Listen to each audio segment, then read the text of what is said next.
Hey everyone, and welcome to Almost Cancelled. I'm Peter, that is Connor, and we are going to talk about Channel Zero, No End House, Episode 2. It is called Nice Neighbourhood. Full spoilers for the episode as always.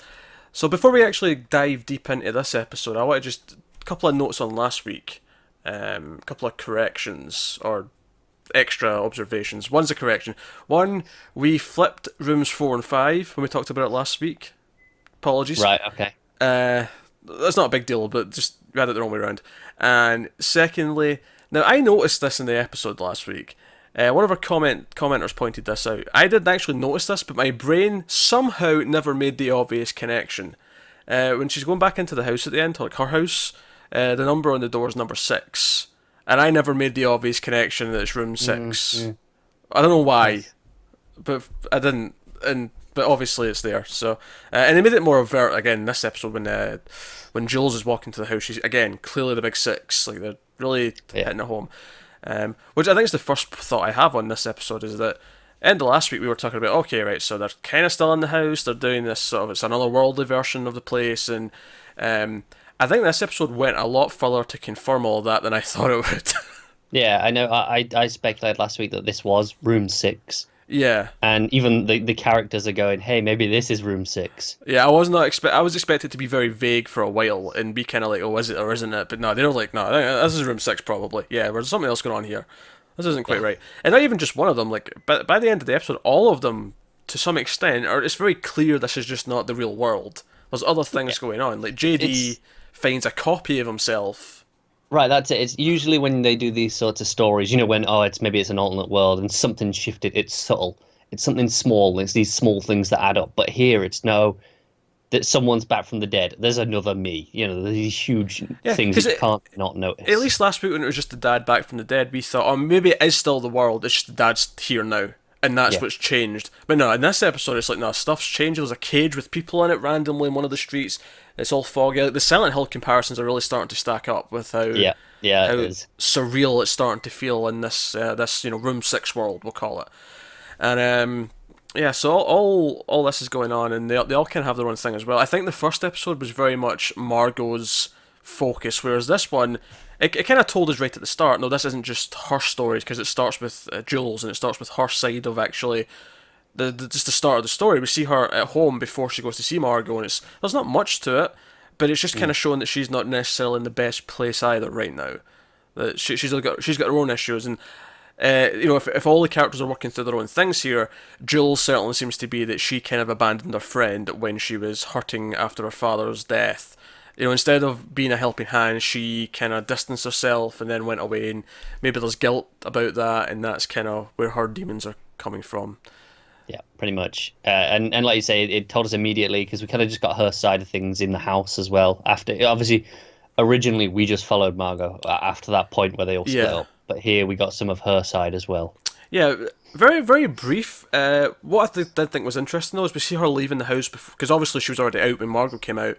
We see her like come out and then Margot comes out literally seconds later. Like we didn't realise how quick it was before. So they came out almost one after the other.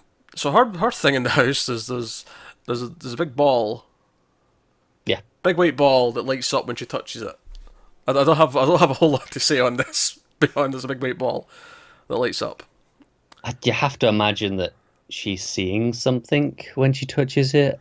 Maybe it was starting to feel like an egg. Now there's another scene in this episode with eggs in it, and I don't know if that's maybe why I'm just thinking this, but it was almost like there was like another hand inside the bubble touching her hand at one point. Yeah, no, I saw that. I didn't quite get hand, but it definitely felt like there was something in there. Yeah, I was getting those vibes.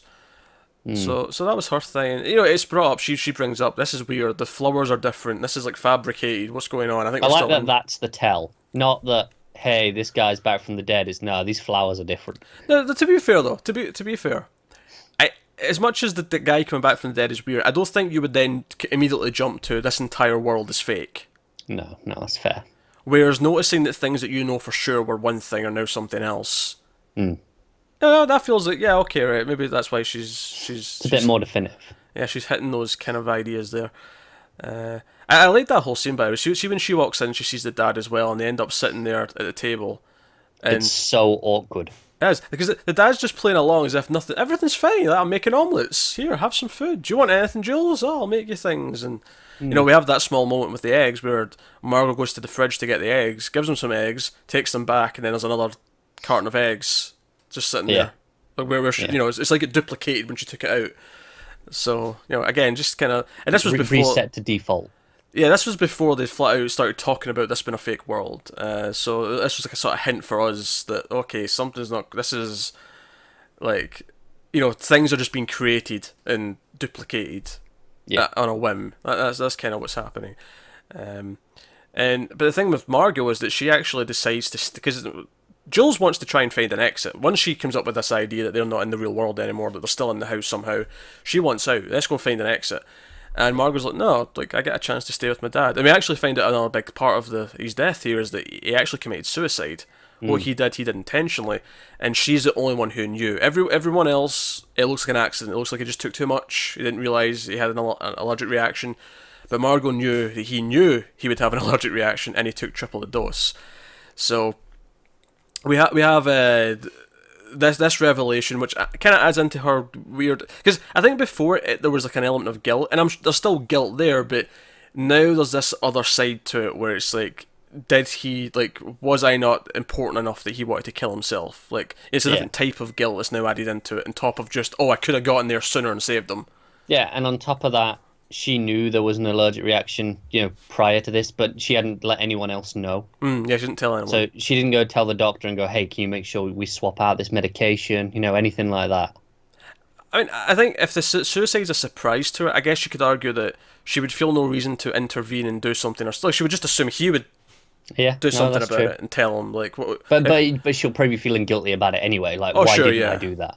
Yeah, so in retrospect, why didn't I Yeah. do this and that? Even though if She had no reason to, of course.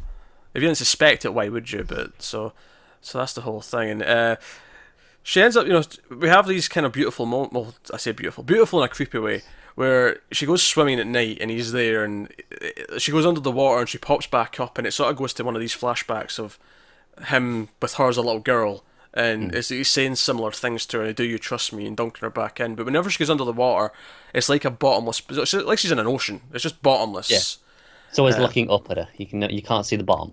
And you can tell that she kind of feels this as well, because she gets out of the water and she's really freaked out. She's kind of like, no, there's something not quite right. She's disturbed by everything.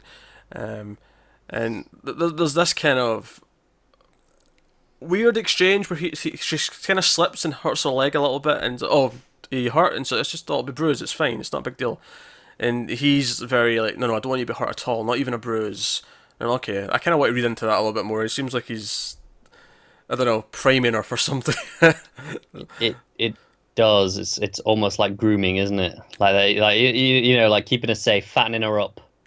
Well, I mean, that would lead us somewhat to the end of the episode where he sneaks into her, which, by the way, is creepy the entire time. He just stands there watching her sleep at the door, and then he slowly walks in, he slowly creeps, and it's all very predatory.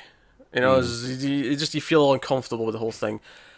But what actually happens, though, is he goes up and he sort of puts his hands on her head, and it's like he's extracting dreams or extracting memories.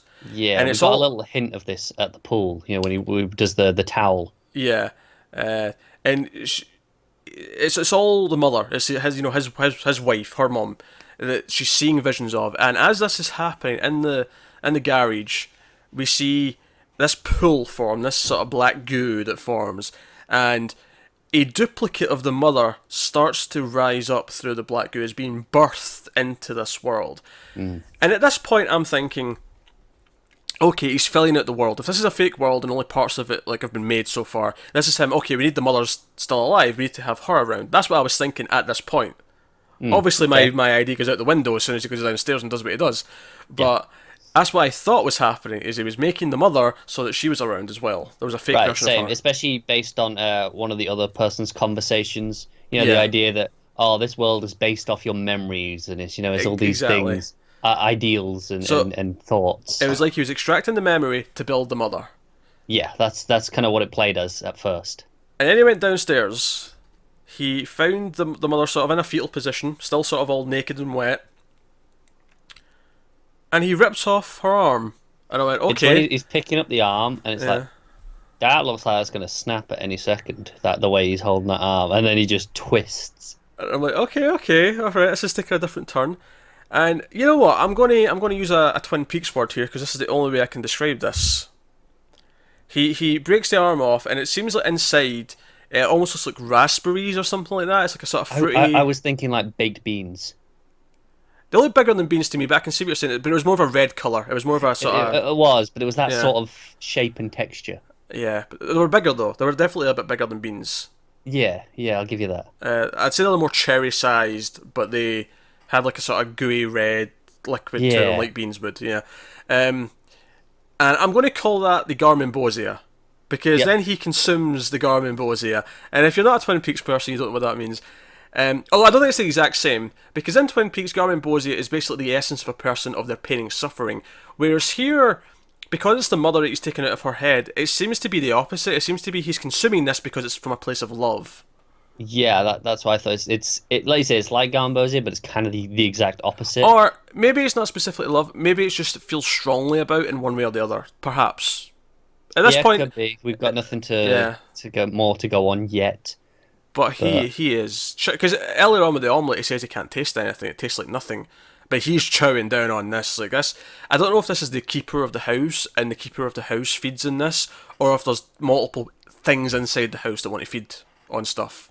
Like, yeah, is there like one person who lives in the house that feeds on this, or is it like multiple entities? I don't know, but but yeah, that's it.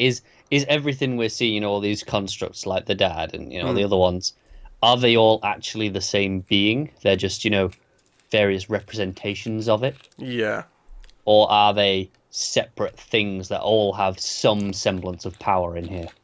that's what I was getting. But he was chowing down, and then he throws the arm away and he rips off the head and starts scooping them out of that.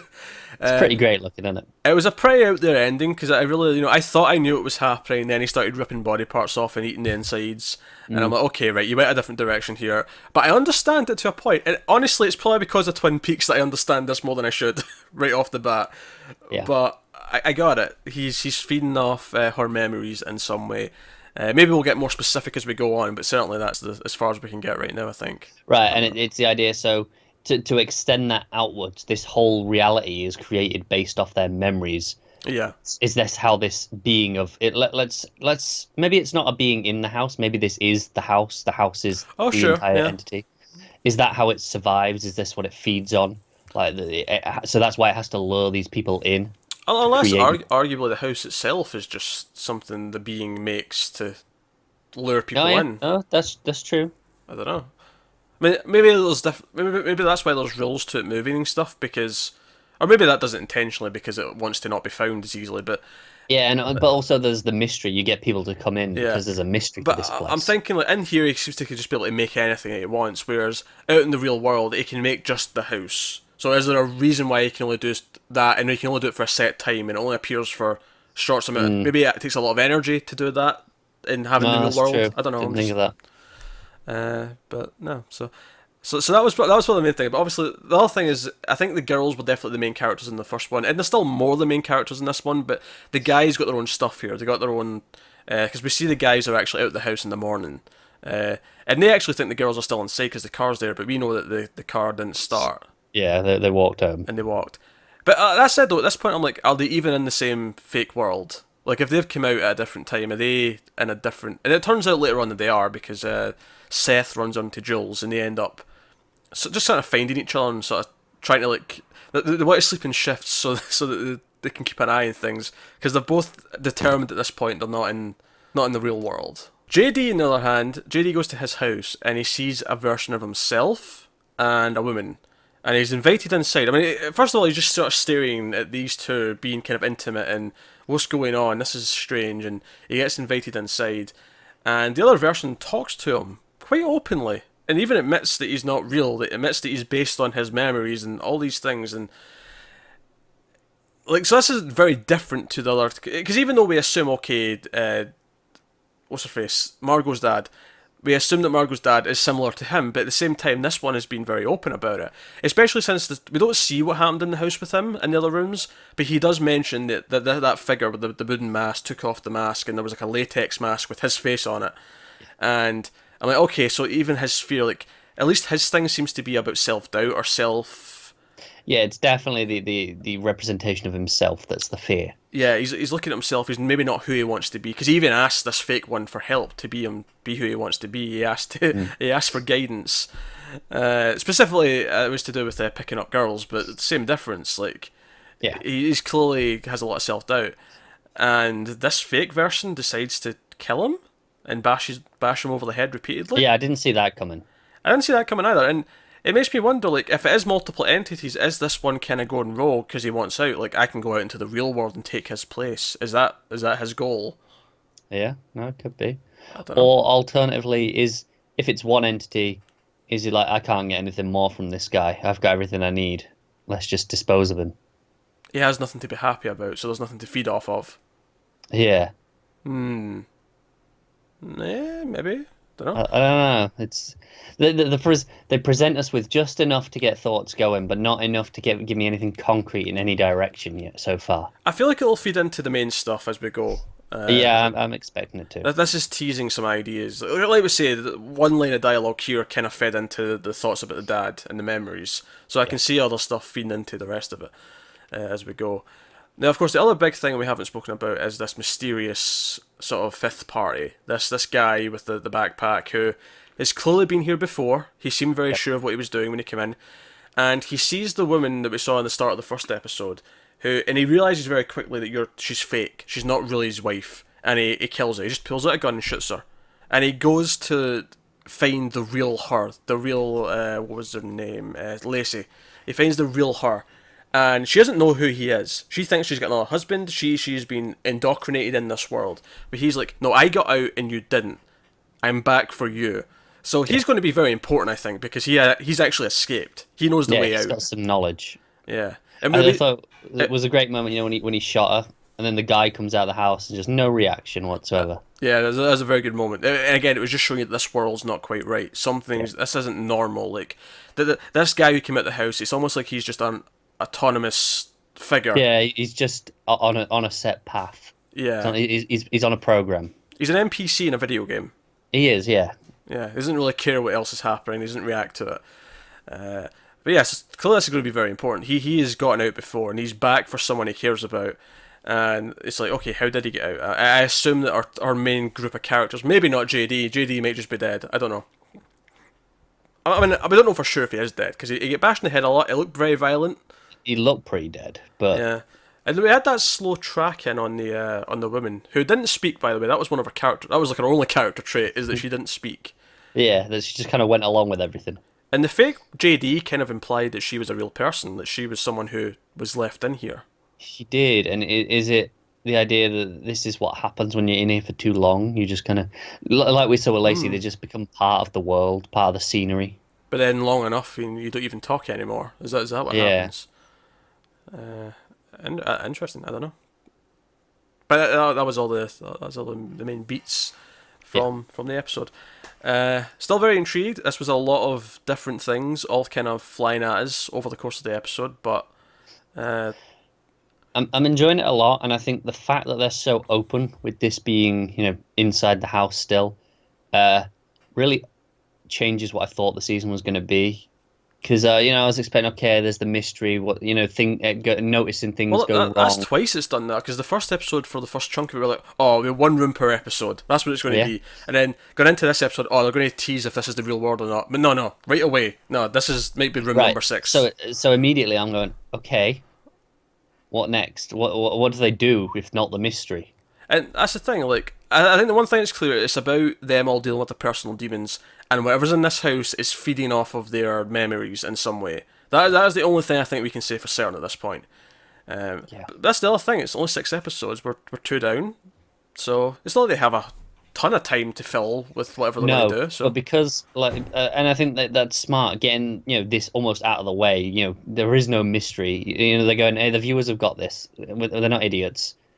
Let's not mess around and play this as mystery. Let's get to the core of the story. Whereas if this was, 8, 10 episodes, maybe we would have some of that mystery just to have, because we've got the extra time to do that. Yeah, maybe. But they would have played it differently, though. Like, if you want to drag out the mystery for 3 or 4 episodes, I imagine you would play it a little bit differently. So it didn't feel as obvious Yeah, yeah. Whereas we were kind of already starting to get to that point before the end of the episode last week. So, Mm. but yeah. So now I'm still enjoying it as well. Still some creepy moments. The big ball, for example, was was a highlight, as Yeah, was the ending. I'm really intrigued by that big book because, like I say, we saw the other, or we know about the other two rooms for the other, and we know okay, that's what they were. It was their kind of their biggest fear. So, Well, what was that representing to her? I think the other thing, so I suppose with Jules we should mention is she specifically points out early on that the one sort of other character trait we get of her, other than the fact that she did kind of abandon Margot and she kind of left and ran high and dry, is that she is someone who, because her mother was like taking drugs for pain, and she's like, oh, like you don't do this at school, and she's like, well, I don't actually, like, so we know that about her, like she is someone Yeah, who doesn't do that kind of thing, and I think maybe that'll. Just from a characteristic point of view, play into like her mindset and what type of person she is. So yeah, important, definitely. important to mention. And same with Seth. Seth's not wanting to abandon the girls when he still thinks they're in the house. He sits there and is like, "No, I'm going to stay." Uh, so it's maybe establishing who the good people are in here. Whereas JD's a bit of an asshole. Maybe he gets what he deserves because Yeah, he, he's selfish. So yeah, ultimately, he suffered. yeah. So no, I'm looking forward to see where else it goes. So that has been episode 2 of No End House. So let us know what you think of the episode in the comments below. Like, subscribe, all that stuff. Get us on Twitter at mild_fuzz for channel updates. If you want to support the channel, head over to patreon.com/mildfuzztv. You can do that over there. But otherwise, that is us. So thank you once again for watching. Keep watching TV. Have you got any vanilla?